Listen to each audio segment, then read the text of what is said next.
Well, ladies and gentlemen, it's been a fun ride. But as of this moment, Naruto Gaiden is officially over. And I just have to say, what a fucking piece of crap this thing was. Now before you all jump on the hate bandwagon, hear me out. I like Naruto Gaiden. I think it's an excellent addition to the original story. But that's just it. It only works as an addition to the original story. As a standalone piece, it's pretty much a piece of crap. And it doesn't even feature Naruto as its main character like the title implies. Naruto Gaiden my fucking ass. I think the main problem that I have with it is mostly just the fact that they decided to call it Naruto Gaiden as opposed to Naruto the Epilogue. Because it certainly would have functioned much better as an epilogue chapter as opposed to its own standalone concept.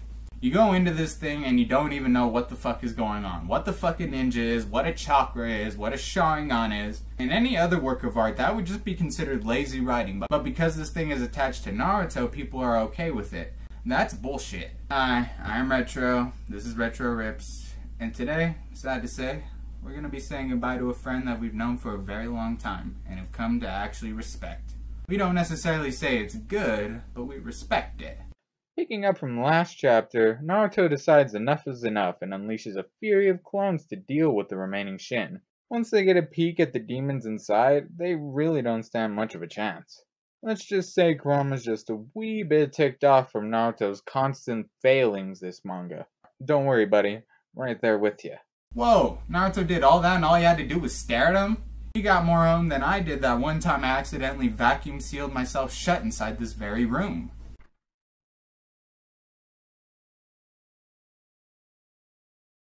LOLs. Sasuke and Naruto discuss what they're gonna do with the remaining Shin clones. Surely they can't just, I don't know, kill them.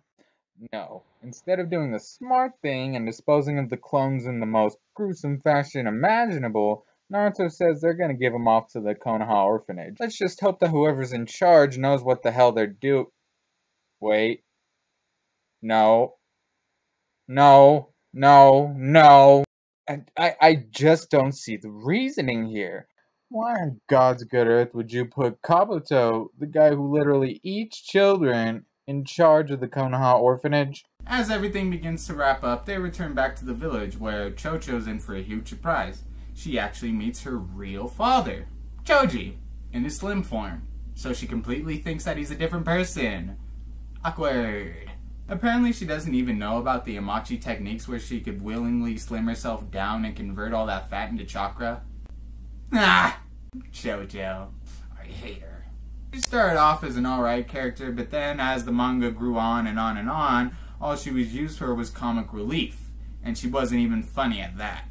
Sasuke, Sarada, and Sakura go home to enjoy a nice family dinner before Sasuke has to go gallivanting off into the distance again. Sarada, of course, is concerned that she'll never see her father again, but Sasuke, being the smooth-talking asshole that he is, manages to somehow sneak his way out of another situation. Sakura expects a kiss goodbye as well, but Sasuke ain't got time for that shit.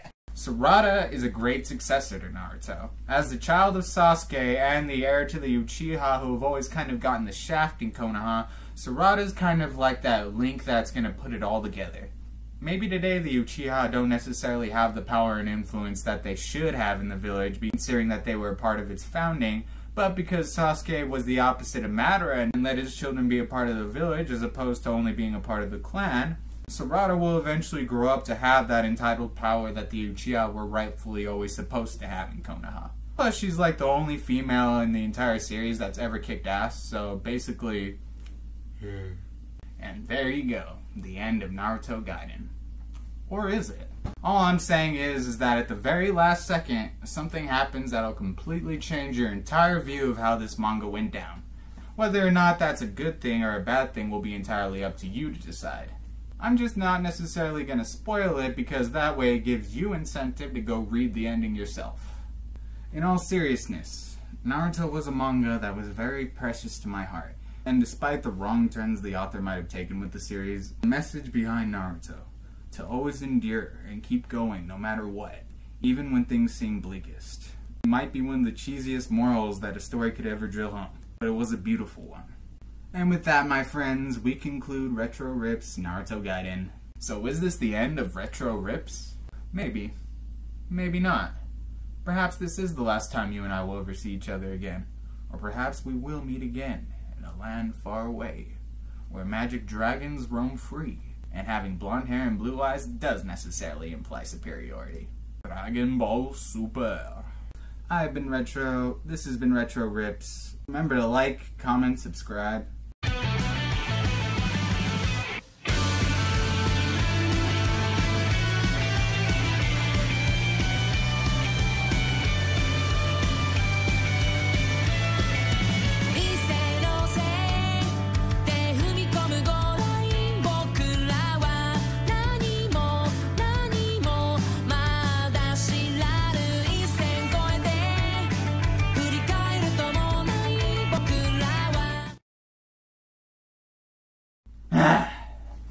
One series over and done with.